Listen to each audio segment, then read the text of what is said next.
Well, my name's Simon. I make artist's paint and house paint. In fact, all paint, and I guess present it in an unusual way because I get lots of my pigments.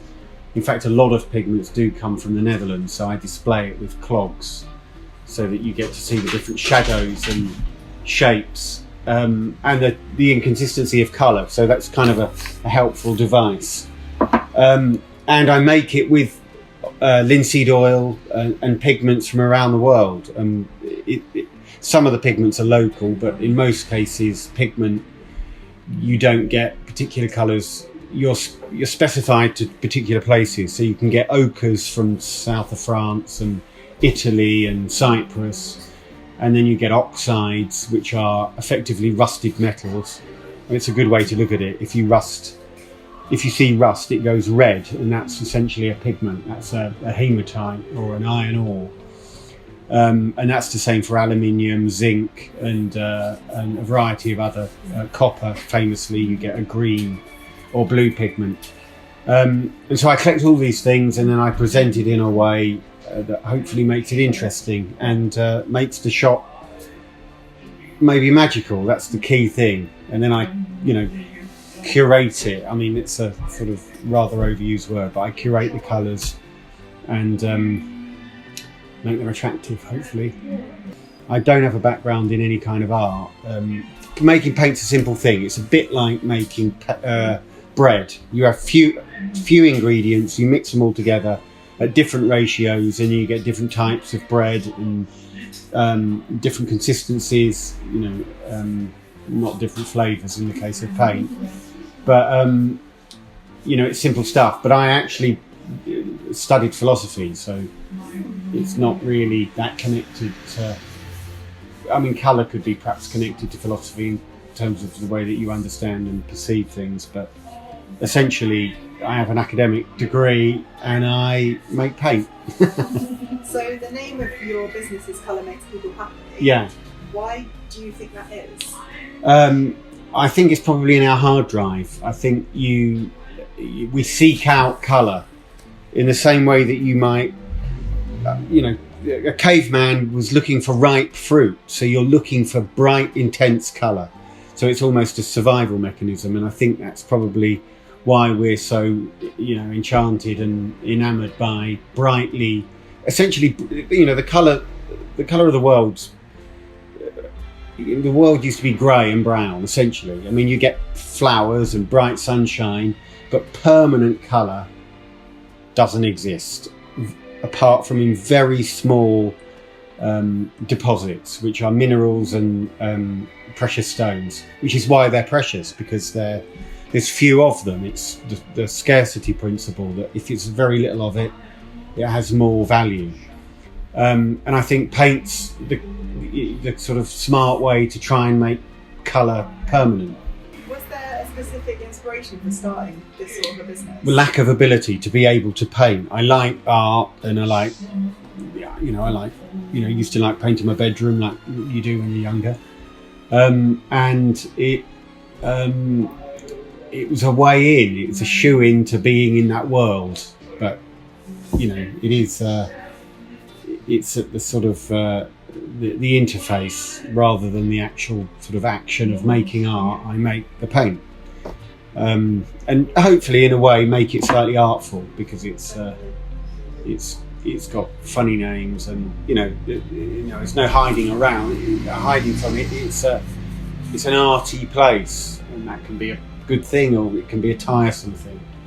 Some people look at the shop and go, what is that arsey shop? But others want to come in and find out, what do you do? For me, I know people are tiringly, mad about colour, which bores me immensely, but it's like being mad about oxygen. You can't avoid colour, it's everywhere. I personally like paint. As I say, I like the idea of it trying to be permanent. That you wouldn't have had a colour like that unless you had malachite or an emerald.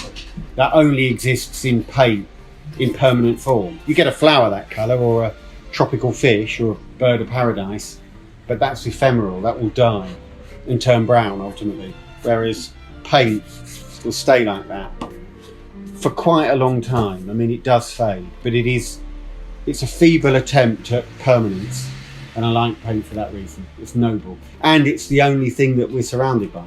I mean, I guarantee that most people, in the course of a day, they're surrounded by paint more than anything else. It is the thing in a room. It's in this room, it's everything.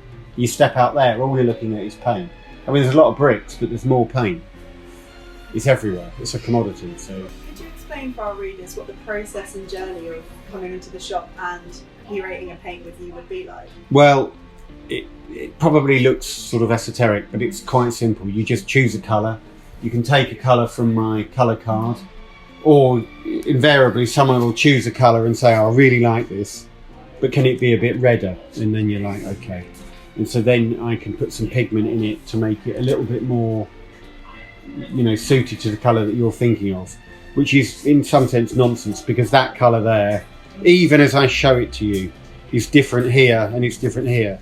And it'll be different at 9 AM and it'll be different at 3 PM. So it's best to try and remember that. Just think, that's good enough, without actually thinking, is it exactly the colour I want? Because the colour you want, you'll see for 2 minutes in the day, and the rest of the day it'll be a different colour. So never become neurotic about it. Just choose the colour. Can you tell us a bit about your colour swatches behind you?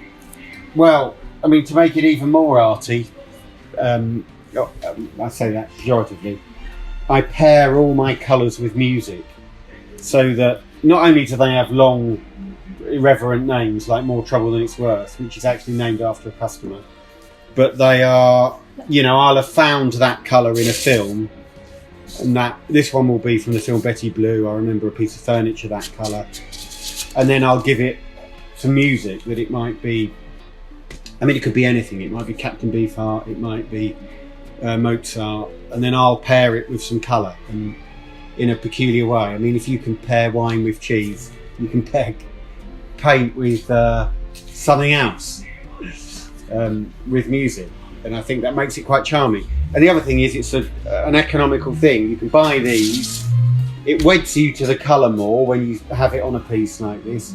Ordinarily you'd buy a sample pot, scratch a bit on the wall because you've never got a brush, but I've done the painting for you, and then you can see how it looks. It looks bright there and it looks darker there, and you can see how it looks with other colours. So it's a simple, hopefully clever, and amusing device.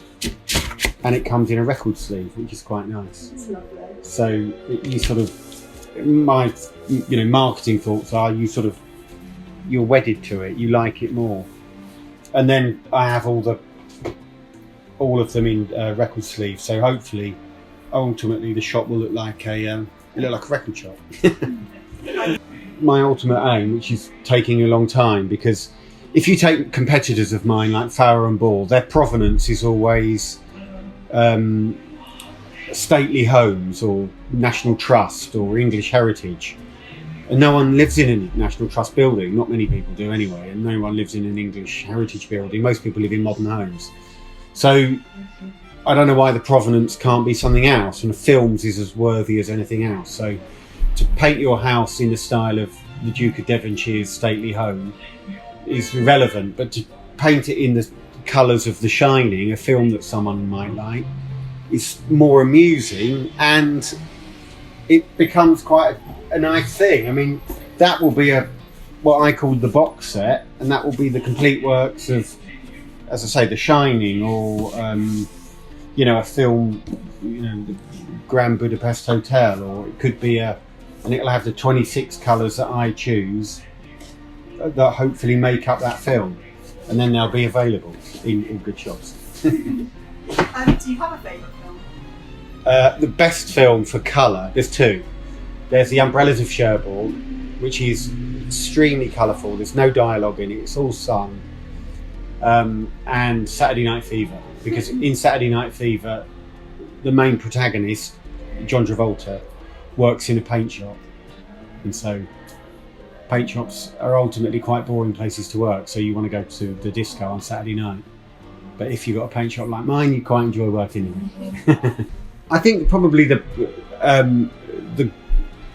one of, I don't know, the crowning glory for lots of people that are involved in sort of retail or something, it's getting in a big department store.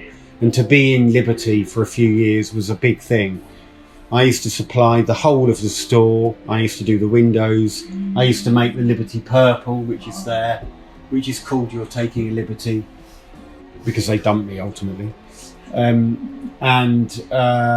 I guess that's quite a, it's a proud thing to be supplying the paint, the first paint supplier in Liberty. In fact, the silver makeup room in there is still my paint. So I guess that would be, I mean, I didn't paint it, I just made the paint and chose the colours. But that was, I guess that's quite an achievement. Do you have a dream project that you'd like to be involved in? A dream project?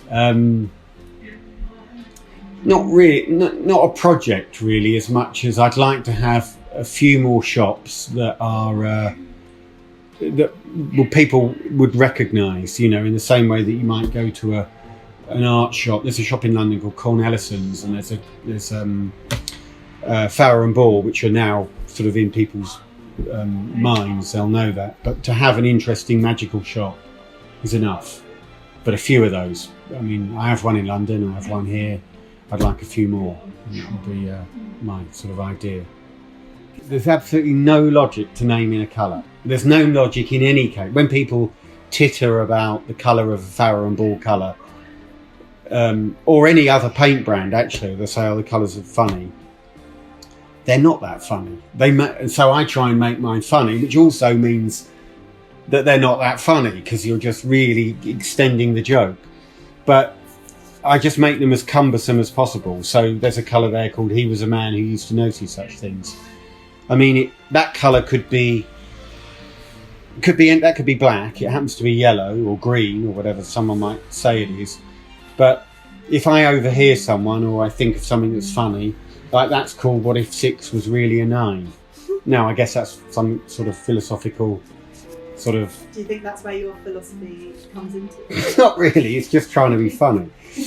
And that's like, what if 6 was really a 9? That really is deep. But I mean, it's sort of not deep as well. It's just, you know, hopefully provocative and a bit funny. And it doesn't have anything to do with that colour. But over time, it does have something to do with that colour. So that colour now becomes, what if 6 was really a 9? And that's been that colour for some years. So, but people do come in and say, oh, that would be a good name. I've got a good name for a colour. And it's normally really crap. You know, they'll think, you know, I have gold, and they'll think, what about calling it bling? You're like, oh, you don't get it. So you just have to be irreverent and slightly cutting and a little bit, it's got to be a bit of a dressing down. So there's a colour called Withering Scorn. So that encapsulates what they ought to be, slightly withering. I thought I told you to wait in the car. You're not very subtle, but you are effective. They're sort of backhanded compliments that are slightly acerbic, or you know, faux deep. But you know, hopefully they're just provocative. That's my main aim, to be provocative. Is there anything else you want to add? I can't think really. Thank you so much. That's all I got. That's really interesting.